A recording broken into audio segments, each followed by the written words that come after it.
सज्जनों, इस बात को सुनकर जनक जैसा ज्ञानी भी निरुत्तर हो गया। थोड़ी देर के मौन के बाद महाराज जनक ने कहा, देवी, भरत के महिमा और चरित्र के बारे में अगर सुनना चाहती हो तो मेरी बात ध्यान से सुनो। सुनैना ने कहा, महाराज बोलें। सज्जनों, महाराज जनक ने स्पष्ट किया कि देवी, इस अखंड भूमंडल में केवल और केवल एक ऐसा महापुरुष है जो भरत के चरित्र को, भरत की महिमा को जानता है।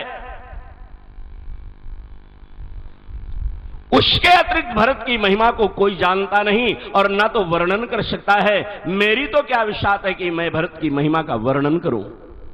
सुनैना ने कहा, स्वामी, अगर एक कोई जानता है तो उसी को बुला करके मुझे भरत की महिमा अर्थात भरत के चरित्र का श्रवण करा दे। जनक जी मौन हो गए। कहा, देवी क्षमा करना, इस अखंड भूमंडल में केवल एक महापुरुष भरत की महिमा को जानता तो है, लेकिन वर्णन करने की सामर्थ्य उसके अंदर भी नहीं है कि वो भरत की महिमा का वर्णन कर सके। सुनैना ने पूछा, कौन है वो? सज्जनों, महाराज जनक कहते हैं, देवी, वो कोई और नहीं, वो अखिल ब्रह्मांडाधिनायक जगत नियंता जगताधार करुणा वरुणालय सर्वेश्वर अखिलेश्वर कौशल्यानंद वर्धन दशरथ नंदन रघुनंदन राघवेंद्र सरकार, जिसे प्राप्त करने के लिए बड़े बड़े संत, बड़े बड़े ऋषि, महर्षि, ब्रह्म ऋषि, राज ऋषि जन्म जन्मांतर, जुग जुगांतर, कल्प कल्पांतर तक अनंतानंत साधन संपन्न करके भी नहीं प्राप्त कर पाते। भगवान श्री राम केवल भरत के चरित्र को जानते हैं, लेकिन वर्णन करने की बात आएगी तो राम के द्वारा भी भरत का चरित्र वर्णन करना संभव नहीं है। गोस्वामी जी महाराज ने संकेत किया कि भरत महा महिमा सुनु रानी, जानहि राम न सकई बखानी। भरत महा महिमा सुनु रानी, जानहि राम न सकहि बखानी। भरत की महिमा को केवल राम जी जानते हैं, लेकिन न सकहि बखानी, वर्णन करना उनके लिए भी संभव नहीं है। महारानी सुनैना ने कहा, महाराज फिर कैसे संभव होगा? बोले, आओ इस विशाल सागर के किसी एक बिंदु को देखने का प्रयास करते हैं। सज्जनों, माताओं, बहनों, जिस प्रकार पूरी पृथ्वी के ऊपर 7 समुद्र हैं, ध्यान से इस चरित्र को सुने। पूरे पृथ्वी पर 7 चरित्र हैं, भूमि, सप्त, सागर, मेखला, गोस्वामी जी के शब्दों में 7 समुद्र हैं और एक एक समुद्र इतना अथाहित है जिसका पार पाना संभव नहीं है।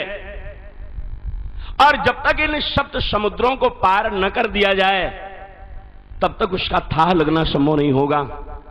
भरत के चरित्र में भी 7 समुद्र हैं, 7 समुद्रों से परिपूर्ण है भरत का चरित्र। और जब तक इन 7 समुद्रों को कोई पार न करेगा तब तक भरत की महिमा और उनके चरित्र का दर्शन करना संभव न होगा। आखिर कौन है वो 7 समुद्र? भरत के चरित्र का 7 समुद्र कौन है? चाहे नोट करना तो कर भी लें। आचार्यवाद गोस्वामी तुलसीदास जी महाराज के शब्दों में भरत चरित्र के 7 समुद्र ये हैं। कौन कौन? भरत विनय, पहला समुद्र विनय का है। भरत विनय गुण शील, विनय याद रखें, विनय का चरित्र आप देख रहे हैं। भरत, शत्रुघ्न, राम और लक्ष्मण चारों अभी बहुत छोटे छोटे हैं। एक दिन की चर्चा है, अयोध्या की समग्र मित्र मंडली आई है। प्रातः काल का समय, सारे लोगों ने आवाज लगाई, राघव राघव। राम जी निकलकर बाहर आए, देखा जिस प्रकार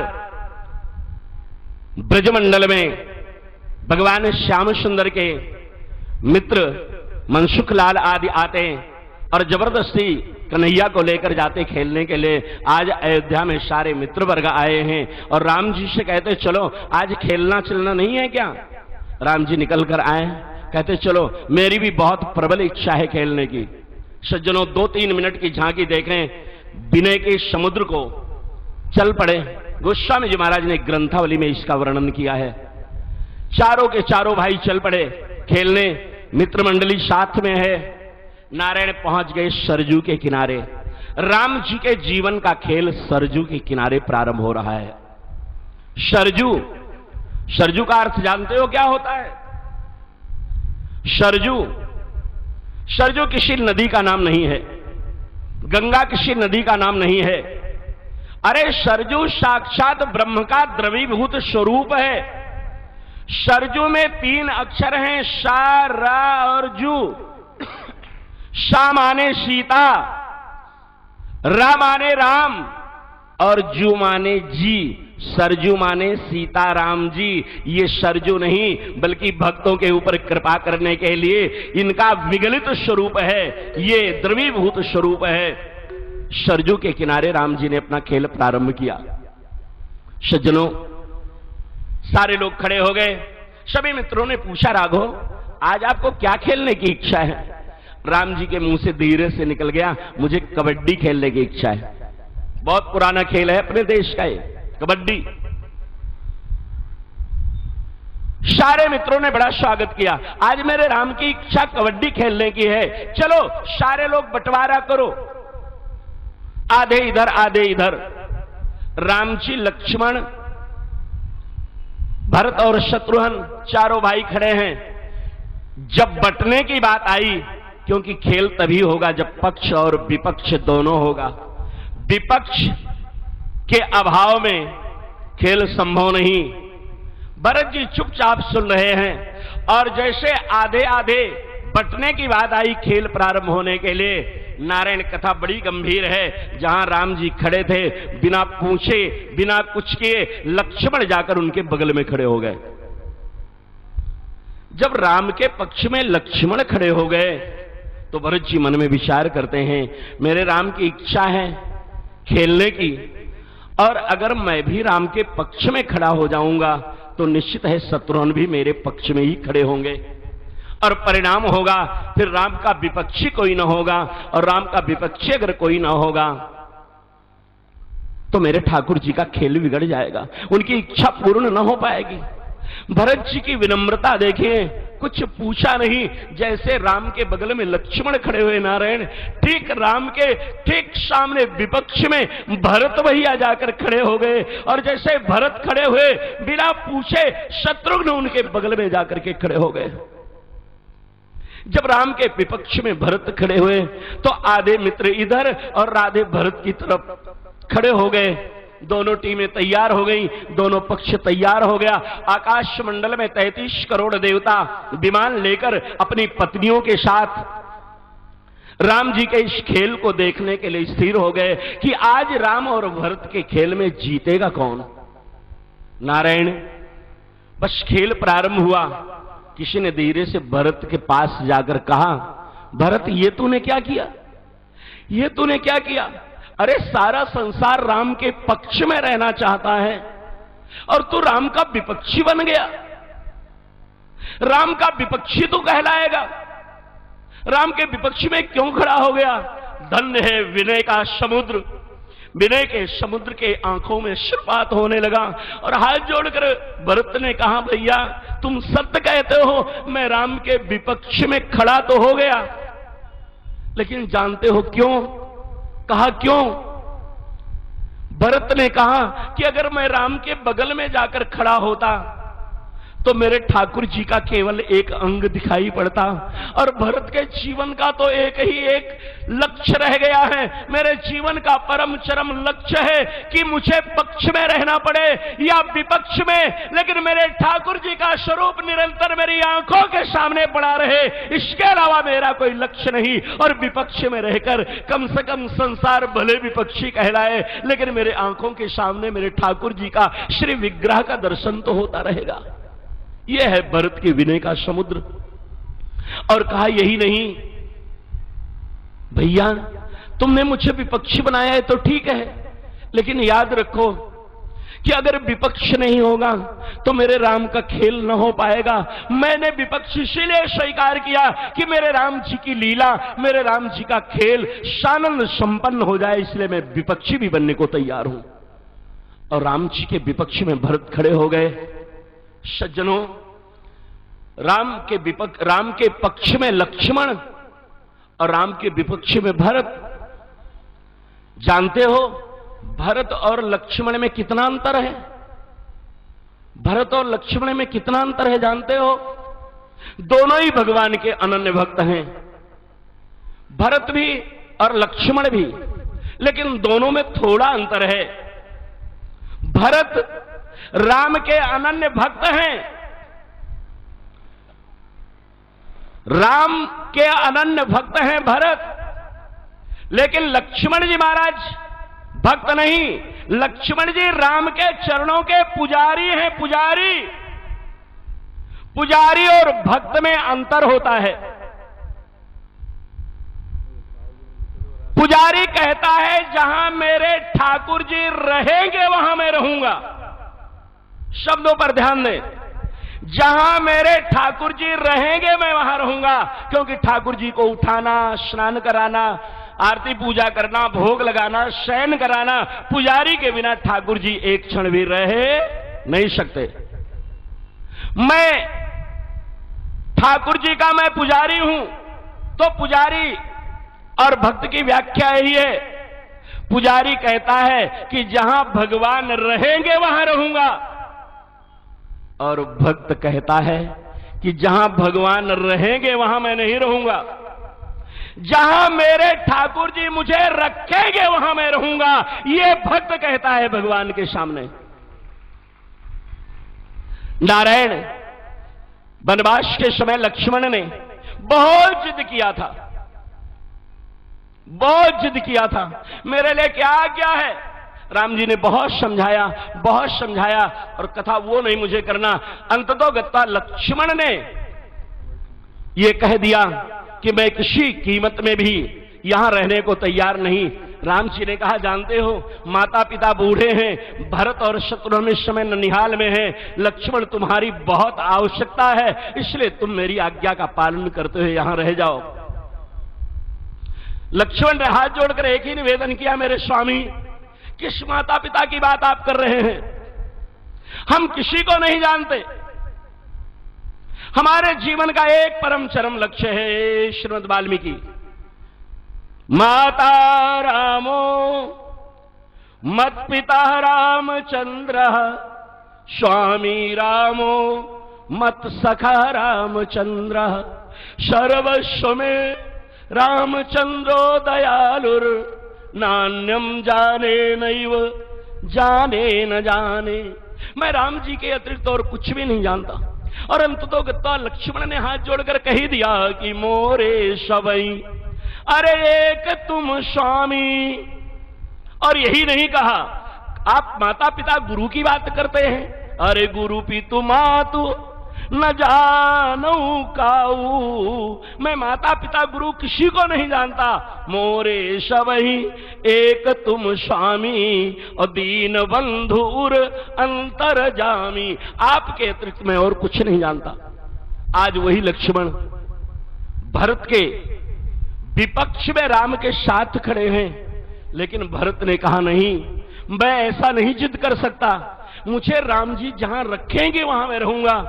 अभी आप हमारे व्यासपीठ पर विराजमान आचार्य कौशिक जी के मुखारविंद से श्रवण कर रहे थे भरत के चरित्र के इस संदर्भ को कि भरत जी चित्रकूट में पधारेंगे, लेकिन वहां भी राम जी ने एक बार आदेश किया, भरत ने आज्ञा का उल्लंघन नहीं किया। भरत ने एक बार भी आज्ञा का उल्लंघन नहीं किया। नारायण, आज राम के विपक्ष में भरत खड़े हैं, खेल प्रारंभ हो गया। बहुत आनंद की चर्चा, आकाश मंडल में देवता विद्यमान देख रहे हैं खेल को। खेल प्रारंभ हुआ और कबड्डी के खेल में कोई बहुत लंबा चौड़ा कुछ करने की जरूरत नहीं, बीच में एक लाइन खींच दी, आधे इधर आधे इधर, और एक इधर से गया पढ़ाने के लिए, कबड्डी कबड्डी कबड्डी कबड्डी कबड्डी, सांस रुक गई। और जैसे सांस रुक गई या पकड़ लिया, सांस टूट गई, तो दूसरी तरफ वाले कहते मर गया मर गया मर गया मर गया मर गया मर गया। लो, जिंदे में भी मर गया। ऐसा खेल होता है। अब पता नहीं खेल की पद्धति बदली हो तो नहीं जानता, लेकिन हम लोग जब बच्चे में खेलते तो ऐसे ही खेलते थे। और इधर वाला जब मर गया और उधर का कोई जब मरेगा तो ये मरा वाला जिंदा हो जाता है। ऐसा खेल होता है। तो नारायण खेल होते होते होते कई लोग हंस रहे हैं। बात तो सत्य है। पता नहीं इधर हमारे कौशिक जी ने बालाघाट में इतना बड़ा महाकुंभ लगाकर, इधर की परंपरा क्या है ये तो मैं नहीं जानता, क्योंकि पहली बार मेरा आना हुआ है। नारायण खेल प्रारंभ हो गया और खेलते खेलते खेलते सारे के सारे लोग मर गए। एक तरफ राम जी बच गए और दूसरी तरफ भरत। कथा गंभीर हो गई। एक तरफ राम और दूसरी तरफ भरत। देवता लोग टकटकी लगा करके देख रहे हैं। देखना है आज राम और भरत के मध्य में कौन जीतता और कौन हारता है। सज्जनों, भगवान राम मन में विचार करते हैं, राम राम राम के जैसा संसार में दूसरा कौन हो सकता है। राम, एक छोटी सी बात याद आगे बता दूं, फिर कथा आगे बताता हूं। एक बार श्री धाम वृंदावन से कोई एक बहुत अच्छे कृष्ण उपासक संत श्रीधाम श्री अवध में पधारे। उनके कोई मित्र संत रहते थे। ये सत्य कथा में बता रहा हूं आपको। मित्र संत कोई रहते थे। अयोध्यावासी संत ने शाम को कहा, चलो भैया मैं आपको अपने ठाकुर जी का दर्शन कराने ले चलता हूं। जैसे हमारे वृंदावन धाम में बांके बिहारी, वैसे अयोध्या में श्री कनक बिहारी। शाम को दोनों मित्र आए और दर्शन किया। दर्शन करने के बाद सब लोग अपनी अपनी संख्या बढ़ाना चाहते हैं। सभी लोगों की यही इच्छा होती है कि हमारा वोट बैंक बढ़ जाए, पार्टी कोई भी क्यों ना हो, सबकी यही इच्छा होती है। नारायण आज राम भक्त के उपासक आए और उसको पढ़ाने लगे। कृष्ण उपासना करने वाले को पढ़ाने लगे। ध्यान से सुने, बड़ी मजेदार बात। कहा, तुम कृष्ण की उपासना करते हो, कितना अच्छा लगता है। बोले कुछ मत कहिए, कृष्ण के अतिरिक्त मेरे जीवन में और कुछ भी नहीं हो सकता। अच्छा, बोले कभी कृष्ण को ध्यान से देखा है। बोले रोज देखता हूं। भगवान की पहचान जानते हो कैसे होती है? 4 प्रकार से। नोट करना चाहें तो कर लें। रामस्य नाम रूपम च लीलाधाम परात् परम एतश्चतुष्टयम् नित्यम सच्चिदानंद विग्रह। भगवान का नाम, रूप, लीला और धाम, ये 4 चीजें हैं। बोले तुमने अपने ठाकुर जी के नाम को देखा? बोले नाम जप करते करते इतना दिन बीत गया। बोले मैंने चारों को अच्छे से देखा। बोले और अच्छे से देख लो। बोले मतलब? बोले अब देखो मेरे कनक बिहारी को। भाव जरा देखिए, कनक बिहारी को देखिए, बैठे हैं, चाय खड़े हैं मेरे राम जी। खड़े होते हैं तो राम जी सीधे, मुकुट है तो सीधा, आंखें हैं तो बिल्कुल सीधी सामने, धनुष बाण है तो सीधा, नाम देखो बिल्कुल सीधा साधा, चाहे पढ़ा लिखा या बिना पढ़ा सबको ही राम राम राम राम राम कह ले। बोले इनकी लीला? बोले एकदम लीला इनकी सीधी सादी, कहीं कोई लेकिन नहीं। बोले धाम? बोले अयोध्या भी बहुत सीधा साधा, सब लोग कहते चलो अयोध्या। बोले अच्छा भैया तुम अपने कृष्ण भगवान को देखो। मेरे राम जी का नाम, रूप, लीला, धाम सब सीधा साधा, और कृष्ण का? बोले नामे में इनके कांटा लगा है, टेढ़ापन। का के नीचे वो टेढ़ा वाला कांटा इन्होंने जोड़ के रखा है कृष्ण। और नारायण बहुत ध्यान से, अगर बहुत पढ़े लिखे लोग भी अगर सावधानी से बोले तो ही शुद्ध रूप से कृष्ण शब्द का उच्चारण कर पाते हैं। नहीं तो पंजाब में तो किसना कहते हैं, कृष्णा कोई कहता है, कोई किसना कहता है, कोई किशन कहता है। कृष्ण शुद्ध रूप से कहना मुश्किल। बहुत ध्यान से कहो। नाम? बोले नाम में इन्होंने वो का के नीचे कांटा लगा रखा है, नाम टेढ़ा। बोले धाम? बोले जो बात नाम में वही धाम में। धाम में वृंदावन, कोई वृंदावन बोलता है, कोई वृंदावन बोलता है। वृंदावन बहुत सावधान होकर ही बोलना पड़ता है। बोले जो कांटा नाम में वही धाम में लगा है, वा के नीचे वृंदा में यहां भी वही कांटा लगा है। बोले नाम हो गया, धाम हो गया, बोले रूप, बोले राम राम राम राम राम, रूप की तो बात मत करो, ऊपर देखो तो मुकुट टेढ़ा। उसके बाद नीचे आओ तो देखते पूरब तो लगता पश्चिम देख रहे हैं, आंखें तिरछी चितवन, आंखें टेढ़ी। उसके नीचे आओ तो गला टेढ़ा, बोले उसके नीचे जाओ तो कमर टेढ़ी, उसके नीचे जाओ तो पैर भी टेढ़ा। नारायण एक नहीं, त्रिभंगी मुद्रा तीन तीन जगह से टेढ़े। कृष्ण उपासक नाराज नहीं होना है, ये भाव पक्ष की चर्चा है। बोले इनका रूप भी टेढ़ा मेढ़ा, बोले इनकी लीला, बोले राम राम, लीला के बारे में तो पूछो मत, क्या क्या लीलाएं करते हैं। तो हमारे आचार्य कौशिक जी ज्यादा अच्छा भागवत की कथा करते, मुझे तो ज्यादा आता नहीं। यद्यपि वो तो नारायण ठाकुर जी की सारी लीला चिन्मय है, उस संदर्भ में नहीं, लेकिन सामान्य भाव में बोले लीला, बोले मेरे राम जी ने जीवन में किसी पर नारी का स्पर्श तक नहीं किया। एक बार चाहे कहने या भूल से परसत पद पावन शोक नशामन प्रगट भई तप पुंज सही। अहिल्या का स्पर्श उद्धार करने के लिए स्पर्श कर दिया तो विश्वामित्र जी ने कहा, अरे भैया मर्यादा का अवतार आपका है, कल के दिन कोई ये न कह दे कि परनारी का इन्होंने पैर से भी स्पर्श किया था। अगर परनारी का स्पर्श दोष लग गया है, बोले तब, बोले चल करके गंगा स्नान करो तो परनारी स्पर्श का दोष दूर होगा। गोस्वामी जी ने लिखा, तब प्रभु ऋषन समेत नहाए, विविध दान महिदेवन पाए। और बोले तुम्हारे कन्हैया, बोले इनको कहने की बात क्या। हमने एक बार कौशिक जी की कथा सुनी थी, तो नारायण इन्होंने, अब कथा सही किया था या ये जाने मैं नहीं जानता, इन्होंने कहा था भगवान कृष्ण के साथ एक नहीं महाराज 16,100, इन्हीं की कथा में मैंने सुना है। इतनी महाराज, इतनी रानियां, इतने, तो बोले और इनकी लीला, बोले ये भी कोई अच्छी लीला है। गोपियां स्नान कर रही हो, आप उनके साड़ी कपड़े लेकर के कदम के वृक्ष पर बैठ जाओ, ये भी कोई अच्छी लीला है क्या।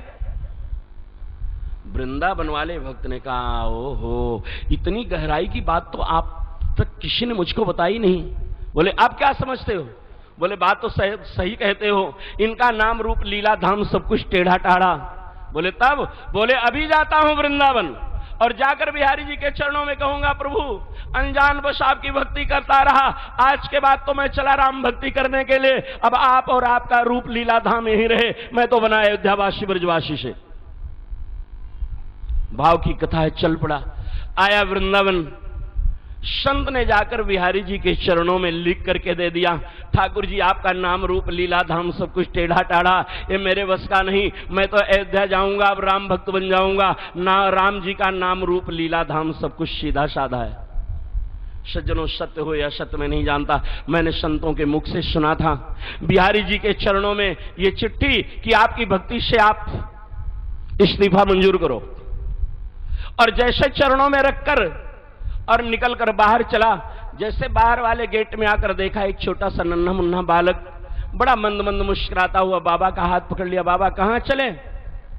बोले बस मैं तो कृष्ण भक्ति करता था, अयोध्या जाऊंगा, राम भक्त बन जाऊंगा। बोले क्यों, क्या हो गया। बोले ना ना, यहां नाम रूप लीला धाम सब कुछ टेढ़ा टाढ़ा है। सज्जनों, सत्य या सत्य में नहीं जानता, संतों की ये लीलाएं हैं, संतों ने कथा की है। कहते हैं कि वो बालक देखते देखते कोई और नहीं, स्वयं बाके बिहारी प्रकट हो गए। बोले भक्तवत्सल भगवान की। ठाकुर जी की आंखें सजल हो गई। कहा बाबा ऐसा मत करो, अगर आप छोड़कर चले गए और ये प्रचार आपने करना शुरू कर दिया कि नाम रूप लीला धाम मेरा सब कुछ टेढ़ा टाढ़ा है, तो कल के दिन से वृंदावन में फिर किसी को आने का मन नहीं करेगा, सब अयोध्या में राम भक्त जाकर बन जाएंगे। बोले तो ये है कि नहीं है। ठाकुर जी ने कहा हाँ, मेरा नाम रूप लीला धाम सब कुछ टेढ़ा है, लेकिन तुम एक बार भी पूछ लेते कम से कम कि नाम रूप लीला धाम में मैंने कांटा क्यों लगा रखा है, टेढ़ापन क्यों है, एक बार पूछना तो चाहिए था। बोले अच्छा गलती हो गई, पहले नहीं पूछा, अब बता दो कि आप नाम रूप लीला धाम चारों में कांटा क्यों लगा के रखते हैं, क्यों टेढ़ा मेढ़ा है। सज्जनों, माताओं, बहनों, कई हजार की संख्या में आप यहां विराजमान हैं।